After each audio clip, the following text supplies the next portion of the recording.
Good evening. Could you trust your kids to call 911 in an emergency? Hannibal mom knows she can after her 2 kids stayed on the phone with dispatchers just minutes after she collapsed yesterday. Tonight, the family's talking with WGM Siobhan Anderson. She's live at the Marion County 911 Center. Siobhan.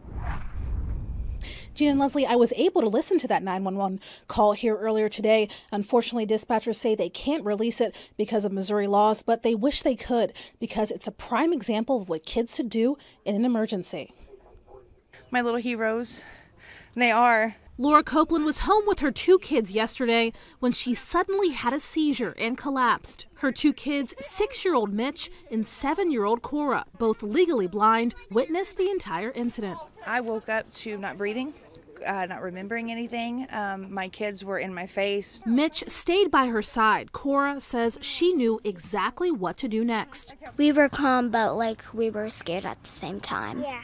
Quickly, Cora called 911. On the other end of the line, Laiken James with the Marion Lewis County Dispatch. It just caught me by surprise how well she did and how much she knew. She asked where we were, my mom's phone number. This is her address.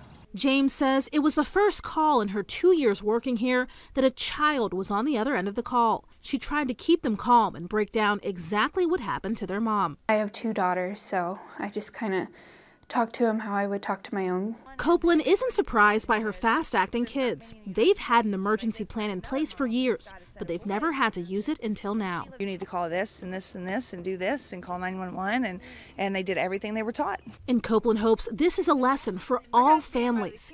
It's never too young to teach your kids what to do in an emergency.